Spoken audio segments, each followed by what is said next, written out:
তো আমরা এই শীতলক্ষার পারে যারা বসবাস করি, নারায়ণগঞ্জের মানুষ আজকে এই যে একটি আয়োজন নারায়ণগঞ্জ ফটোগ্রাফিক্স ক্লাব আজকে দেখিয়ে দিল, আজকে আমাদের চোখে আঙ্গুল দিয়ে দেখালো যে দেশের নদীগুলোর কি অবস্থা, পরিবেশের কি অবস্থা, এই শীতলক্ষার কি অবস্থা। বিশেষ করে সারা বাংলাদেশের নদী সম্পর্কে এখানে আমি হেঁটে হেঁটে দেখেছি।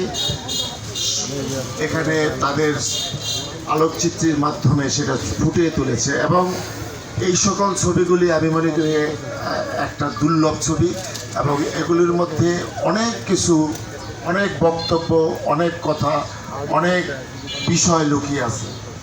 আজকে আমরা শীতলক্ষার তীরে যারা বসবাস করি, আমাদের জন্ম যা অনেক পূর্বে যাদের, আমরা তো ছোটোবেলায় এখানে গোসল করতে এসেছি, সাতটাতে এসেছি, এপার থেকে ওপার যেতাম। নারায়ণগঞ্জের মানুষ কিন্তু বলতো যে শীতলক্ষার পানি হচ্ছে ডাবের পানি। সেই ডাবের পানি কি আজকে আছে?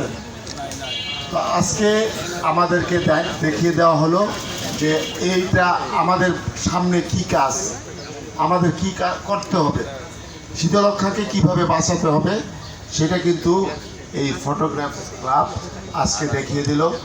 আজকে আসলে এটা আমি মনে করি সারা বাংলাদেশে এইভাবে প্রদর্শনী হওয়া অত্যন্ত আবশ্যক। এখানে শীতলক্ষার আজকে যে দুরবস্থা, এই দুরবস্থা আমি মনে করি আমরা কাটিয়ে উঠতে পারবো ইনশাল্লাহ।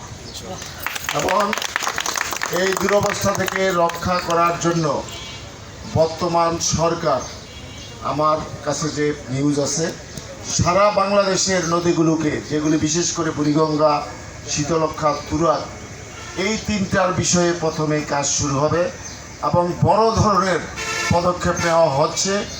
সেই পদক্ষেপে আমি মনে করি, আমি শীতলক্ষার একজন শেয়ার হোল্ডার, আমি নারায়ণগঞ্জে ইতিপূর্বে এই প্রশাসকের দায়িত্ব পেয়ে আমি নারায়ণগঞ্জকে বলেছি যে নারায়ণগঞ্জকে বদলিয়ে দেব। সেই বদলিয়ে দেওয়ার ক্ষেত্রে শীতলক্ষা একটি আমি মনে করি অঙ্গ। শীতলক্ষাকে যদি বদলে দিতে না পারি তাহলে কিন্তু বদলানো হলো না। এই নারায়ণগঞ্জের মানুষের চাওয়া হলো যে তাদের যে পুরানো যে ঐতিহ্য, সেই ডাবের পানি এখানে ফিরিয়ে আনতে হবে। সেটা কিন্তু অসম্ভব নয়। আমি ইতিপূর্বে আমার সিটি কর্পোরেশন থেকে যে সকল বর্জ্যগুলি পড়ে, যে সকল ডাইং ফ্যাক্টরি আছে, তারপরে অন্যান্য ফ্যাক্টরি আছে যেগুলি পড়ে, সেগুলিতে আমরা ইতিপূর্বে নোটিশ দেওয়ার প্রক্রিয়া শুরু করেছি। সেটা করলে যদি অনেকের ট্রিটমেন্ট প্ল্যান্ট আছে, কিন্তু সেই ট্রিটমেন্ট প্ল্যান্ট বিদ্যুৎ ব্যয়ের ভয়ে সেগুলি বন্ধ রাখে। আমরা এগুলি মনিটরিংয়ের আওতায় আনবো এবং সবচেয়ে বড় বিষয় হলো যে এই শীতলক্ষা না শুধু নারায়ণগঞ্জের পরিবেশকে উন্নত করতে হলে নাগরিক সচেতনতার সবচেয়ে বড় প্রয়োজন।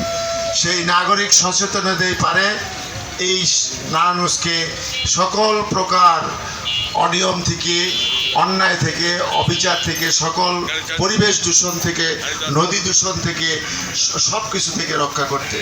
আমি গত 13 তারিখে দেখেছি যে নারায়ণগঞ্জের যে ফুটপাত, যেটা মানুষের হাঁটার একটা অধিকার, যে যার কারণে বায়ু দূষণ থেকে শুরু করে রাস্তাঘাটে যানজট সৃষ্টি হতো, কিন্তু সেখানে আমাকে এই নারায়ণগঞ্জ সিটির 99% মানুষ সহযোগিতা করেছে, সমর্থন করেছে যার যার জায়গা থেকে।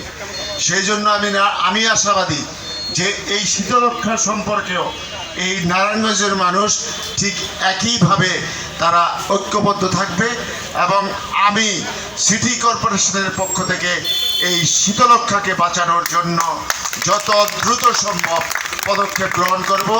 আপনাদের সকলের সাহায্য সহযোগিতা চাই, আপনারা সবাই সহযোগিতা করবেন। আরেকটা বিষয় হলো, আজকে এই ফটোগ্রাফস ক্লাবের যে 14 বছর পূর্তি, আসলে এটা 14 বছরের কিন্তু খুব অল্প সময়, কিন্তু তারা যে কাজটা করেছে সেটা বোঝা যায় যে ভাই নাসির আলী মামুন ভাই যে কথাটা বললেন যে 200 বছরের ইতিহাস, আসলে তারা 200 বছরের ইতিহাসকে মলিন করে দিয়েছে তাদের এই আয়োজনে। তারা প্রমাণ করেছে তাদের দক্ষতা দিয়ে, যোগ্যতা দিয়ে, তাদের কাজের মাধ্যমে। আসলে এই সব বিষয়গুলি যদি তুলে ধরা হয়, জনগণের মধ্যে একটা সচেতনতা সৃষ্টি হয়। আমার মধ্যে কিন্তু এই ব্যাপারে একটা পরিবর্তন এসেছে। আমি নিজে, আমরা আসলে আমাদের সবাইকে একটা বিষয় সবসময় খেয়াল করতে হবে, সেটা হলো যে আমরা সবাই নিজেকে পরিবর্তন করি, বদলিয়ে ফেলি। আজকে আমরা পলিথিন যেখানে ইচ্ছা সেখানে ফেলছি, আজকে আমরা পানির বোতল, প্লাস্টিকের বোতল যেখানে ইচ্ছা সেখানে ফেলছি, সেটা এরকম বিভিন্ন পণ্য আমরা এইভাবে ফেলে পরিবেশকে দূষণ করছি। আজকে শুধু নদী না, কিন্তু এইটার সংক্রমণ কিন্তু সেই সাগরে যে পর্যন্ত পড়েছে। সাগরও এক সময় এরকম অবস্থা হবে যদি আজকে আমরা সচেতন না হই।